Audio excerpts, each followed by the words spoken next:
My name is Elena. I am 34 years old. I am a teacher at a primary school in Norwich, England. I have been married to Daniel for 9 years. He is a quiet, thoughtful man who works as an engineer. People always say he is the kind of man who listens more than he speaks. They're right. He listens. He forgives. And he trusts me completely. But I have been keeping something from him for almost 10 years. I didn't mean to lie. I didn't plan for my life to turn out this way.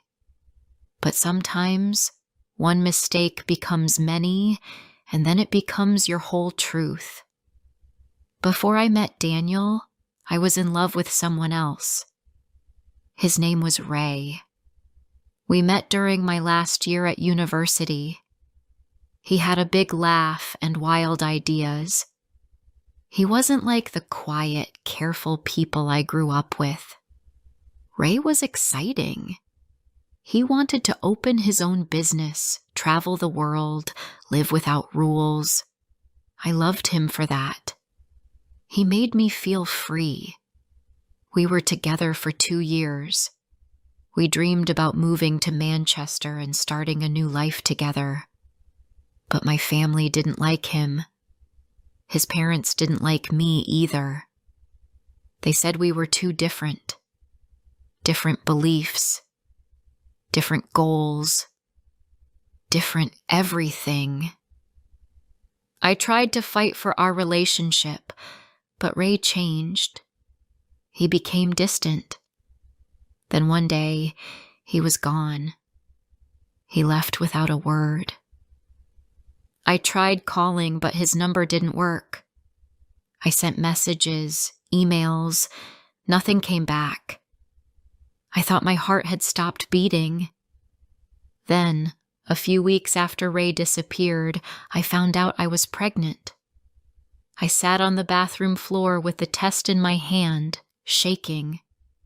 My parents would never accept a child from a man they didn't like. I didn't know where Ray was. I didn't even know if he would want the baby. So I stayed quiet. I cried for a few days and then tried to move on. That's when Daniel came into my life. He was kind and calm, the opposite of Ray. We met through a family friend at a dinner party. I didn't tell him I was pregnant. I didn't tell anyone. I was scared. But Daniel liked me. He started visiting often, bringing small gifts, asking about my day. I didn't love him, not then, but he felt safe. When he asked me to marry him, I said yes. I told myself I could learn to love him. I thought maybe love wasn't always about passion. Maybe it could be about kindness too. We got married quickly. I told Daniel that the baby was his. He believed me. He was so happy. When Leo was born, he held him like he had waited for that moment all his life. "He's perfect," he said. "He's ours." I wanted to scream the truth, but I couldn't. I watched him change nappies, make bottles, stay awake all night just to rock Leo back to sleep. Every day he gave his heart to that boy. Every day I kept my secret. As Leo grew, I saw pieces of Ray in him.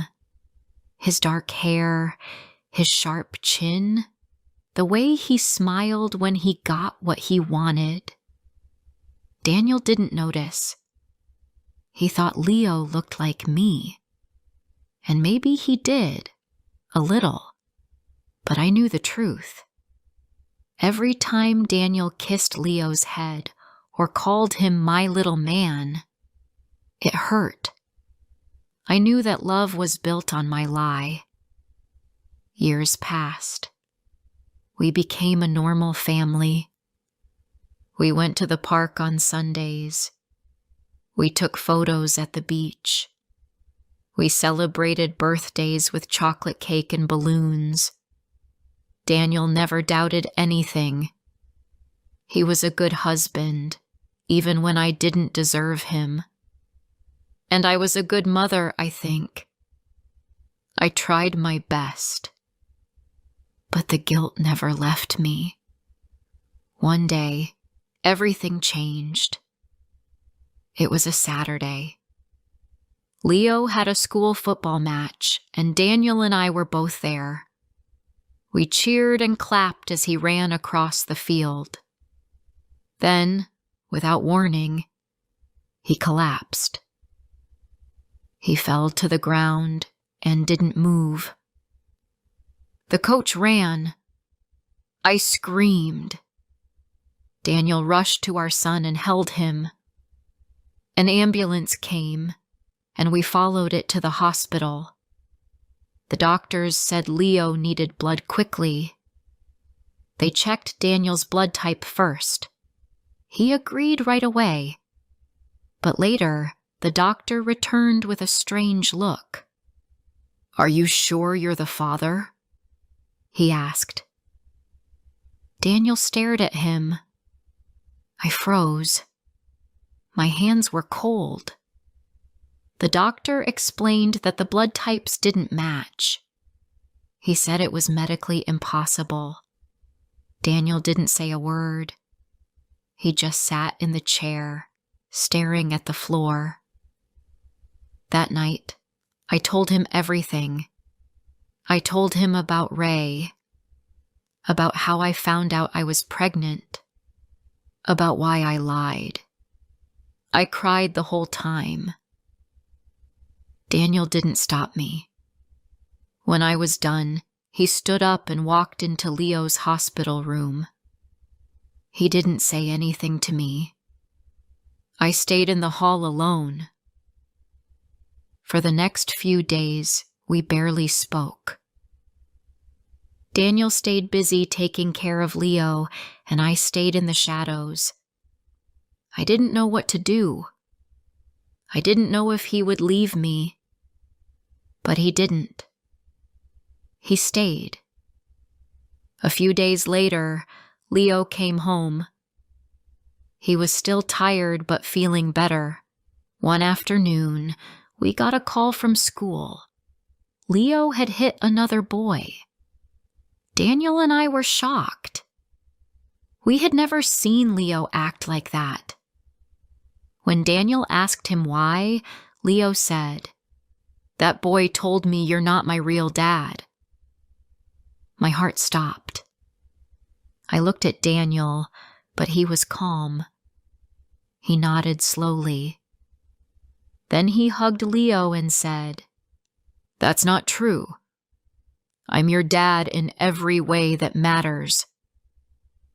That night, I went outside to clear my head. The sky was dark and the air felt heavy. As I turned to go back inside, a car pulled up. A man stepped out. My legs felt weak. It was Ray.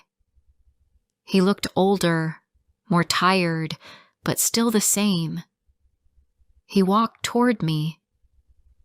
"He's mine, isn't he?" he asked. I couldn't speak. I couldn't even breathe. He didn't wait for my answer. "I want to see him," he said. "I want to know my son." He didn't ask. He demanded. And suddenly, the secret I had hidden for so long was not just mine anymore.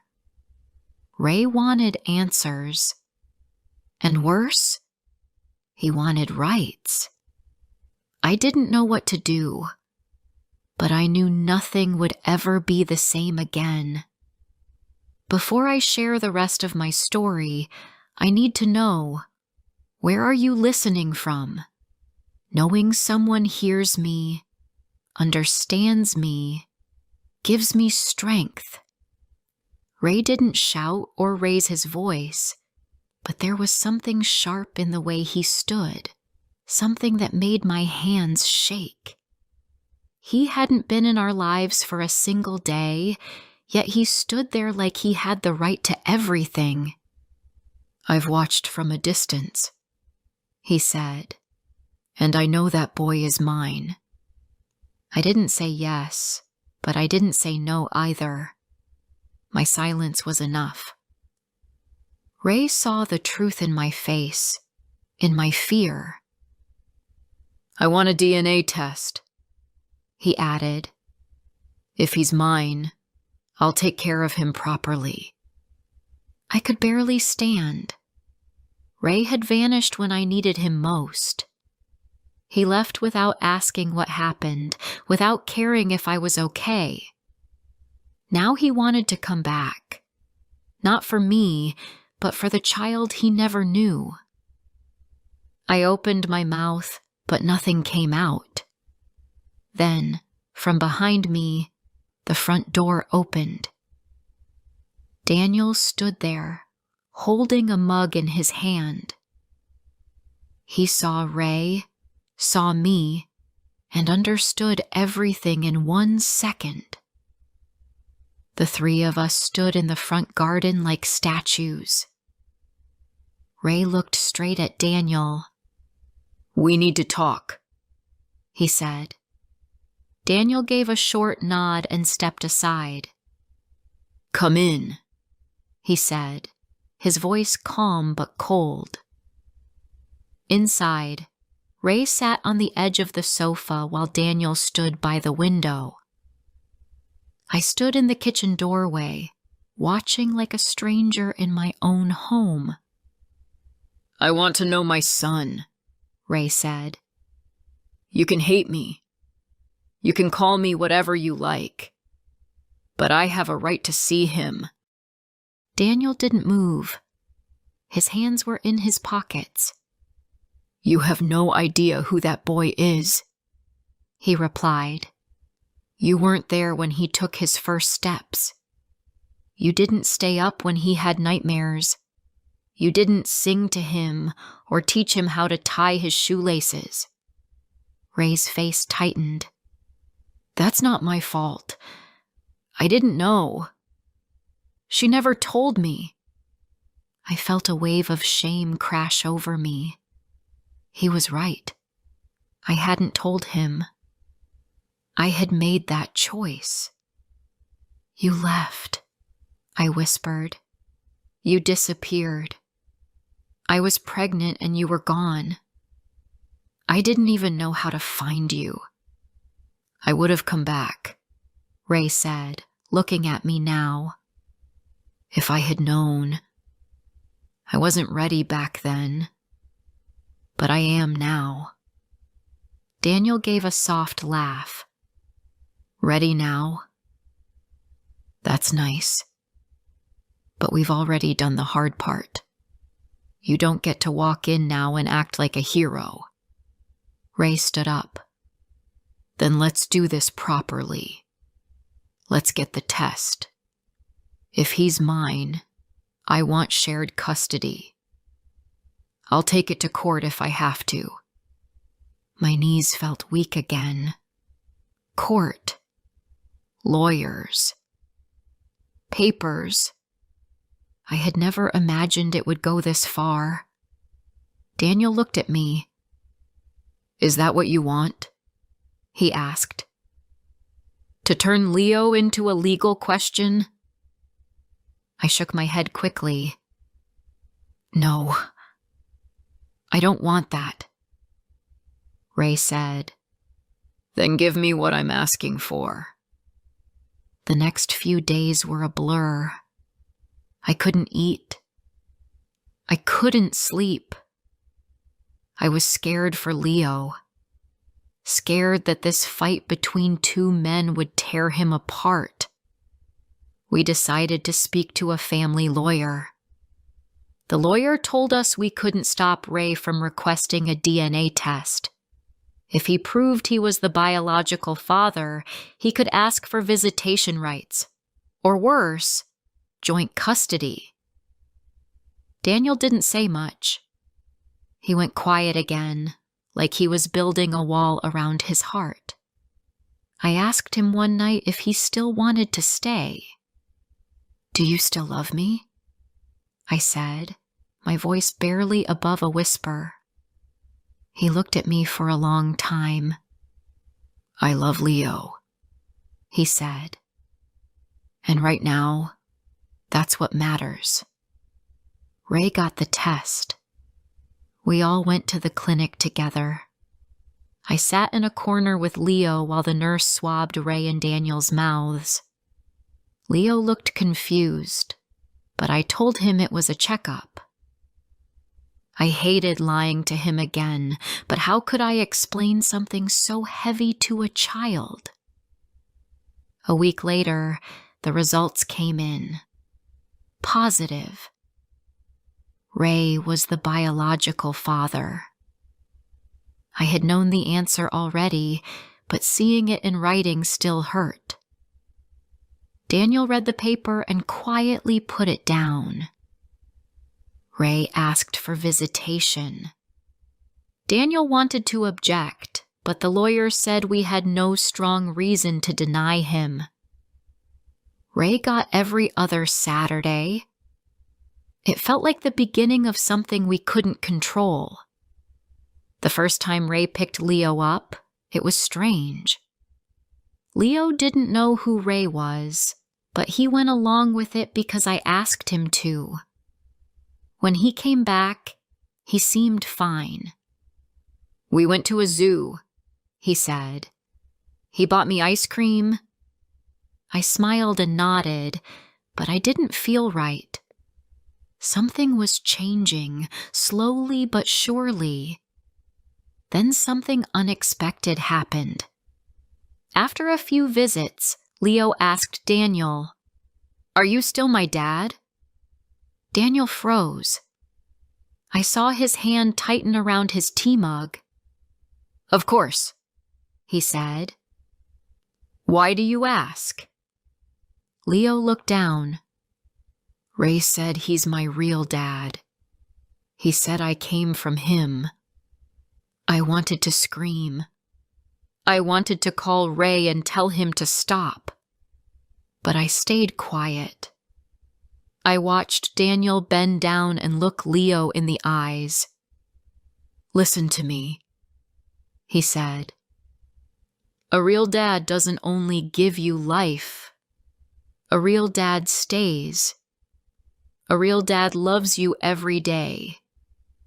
I'm your dad because I've always been here, and I always will be." Leo hugged him. I cried in the kitchen. After that, Daniel changed. He became more protective. He didn't want Ray coming into our home anymore. He didn't talk much to me either. I knew the love between us was breaking. Not because he didn't care, but because he didn't know how to forgive what I had done. I suggested we go to therapy. At first, Daniel didn't want to. "What's the point?" he asked. "We can't undo what happened." "But we can heal," I said. "We have to. For Leo. For us." He finally agreed. We saw a therapist named Helen. She was kind but firm.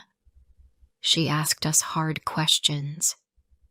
She made us talk about things we had buried for years. I told Daniel everything, every fear, every moment of regret, every reason I stayed silent.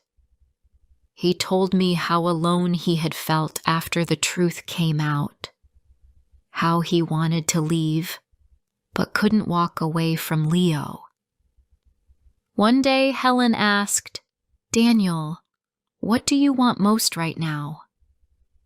He didn't answer for a long time. Then he said, "I want to be Leo's dad in every way, not just in my heart. I want it written. I want to adopt him. I looked at him, shocked. Are you sure? I've never been more sure, he said. Ray refused at first. He's my son, he said. You can't erase me. Daniel replied, We're not erasing you. We're choosing love. Leo deserves a father who is there every day. Ray didn't like it, but after a few more months, he agreed. If that's what Leo wants, he said, then I won't stand in the way. Leo was 8 when the papers were signed. Daniel became his legal father. At the courthouse, I held both their hands. Leo smiled and said, Now you're really my dad. Daniel's eyes filled with tears. I always was, he said. Ray stopped visiting after that. He sent a birthday card one year, but then nothing else. Maybe he understood. Maybe he let go. We continued going to therapy. Some wounds take years to close. But Daniel and I are still here. We are still trying. Some days are hard. Some nights we argue or fall silent. But then we look at Leo, smart, kind, and strong, and we know why we keep going. I once asked Daniel, Why did you stay? He said, Because I made a promise, and because love isn't about blood. It's about showing up every day, even when it hurts. After Daniel adopted Leo, things slowly began to feel more real again. For the first time in years, there were no more secrets, no more letters to hide, no more silence full of guilt. But truth does not fix everything overnight. The pain does not leave just because the paper says Father next to Daniel's name. Healing takes time, and trust takes even more. At home, we had to learn each other all over again. I started watching Daniel more carefully. The way he folded Leo's shirts, the way he stayed up checking school projects, the way he smiled when Leo showed him a drawing. All those things used to be part of the background. Now, they stood out like bright signs. I saw how much he had given, and how much I had almost lost. There were still days when Daniel barely looked at me, days when he walked through the house quietly, as if trying not to disturb his own pain. I never asked him to move on quickly. I only asked him to stay. And he did. Leo didn't understand everything, but he felt the change. One night he asked me, Did I do something wrong? That question broke me in half. I held him tightly and said, No, sweetheart. You did everything right. The grown-ups made mistakes, not you. I began telling Leo small pieces of the truth in ways a child could understand. I said that families are built in many different ways, that what matters most is love, not blood, that Daniel chose him, even when he didn't have to, that some dads are made by heart, not by history. Leo nodded like he understood, but he also said something that surprised me. I don't want Ray to come back. I asked why. He said, Because he's a stranger, and strangers don't feel like home. That night, I sat alone in the dark, thinking about those words. Children know more than we think.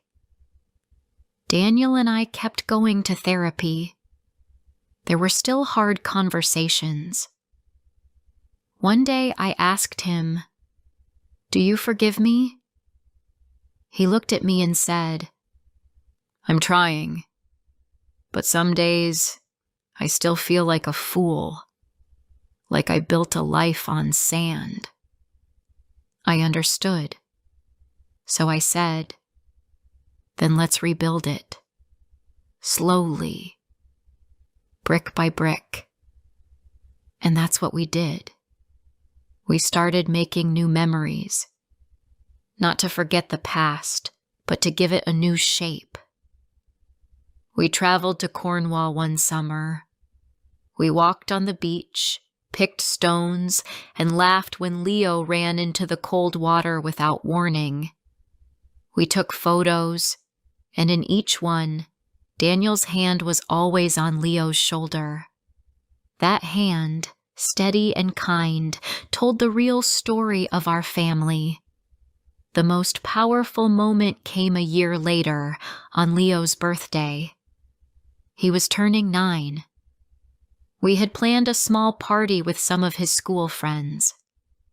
I baked a cake, and Daniel helped put up decorations.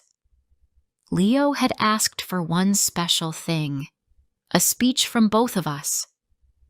After the games and gifts, Leo stood on a chair and said, "Thank you for coming. I want to say something to my mom and dad." Then he pointed to us and said, "My family is not perfect, but it's mine, and I love it." The room clapped. I held Daniel's hand under the table. Later that night, when everyone had gone, Leo went to bed with a big smile on his face. Daniel and I sat on the sofa, holding cups of tea. "He's amazing," I said. "He's growing into someone strong." Daniel nodded. Then he said something I hadn't expected. "I used to think love was easy, that it was something you either had or didn't. But now I know it's a choice, a hard one. And I choose you. I choose both of you." I felt tears in my eyes. "Even after everything?" He looked at me. "Because of everything." That night, we didn't say much more. We didn't need to. Some things are too big for words. They live in small gestures, in quiet rooms, in shared cups of tea after a long day. One afternoon, nearly 2 years after everything came out, I saw Ray at the supermarket. He was standing near the bread aisle, holding a basket. We made eye contact. He walked over. "How is he?" he asked. "He's doing well," I said. "He's happy. He's loved." Ray nodded. He looked older, tired somehow. "I thought I was ready," he said, "but I wasn't. He already had a dad. I just didn't see it." I didn't reply. There was nothing to say. Some doors don't open again, and maybe they shouldn't. Ray continued, "Thank you for taking care of him. Both of you." I gave him a soft nod. He didn't ask to see Leo again. He didn't bring up court. He didn't talk about rights. He simply picked up his basket and walked away. And just like that, he disappeared again. Back home, I told Daniel about it. He didn't seem angry or sad. "That part of the story is over," he said. And he was right.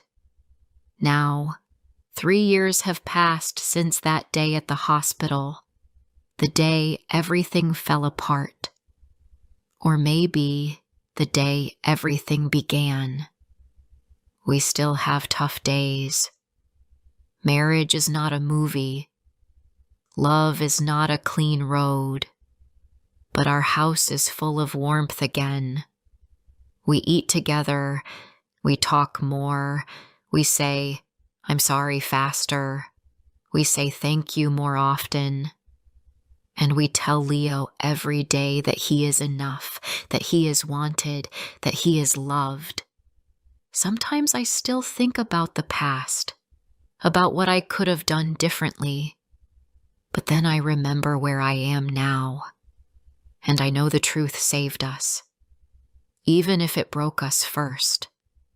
If you're listening to this story and you've made mistakes too, know this: you are not alone. We all carry parts of ourselves we wish we could erase. But healing begins with honesty. And sometimes love doesn't leave. Sometimes it stays. If this story touched your heart, don't forget to like, comment, and share. More emotional and inspiring stories are coming soon.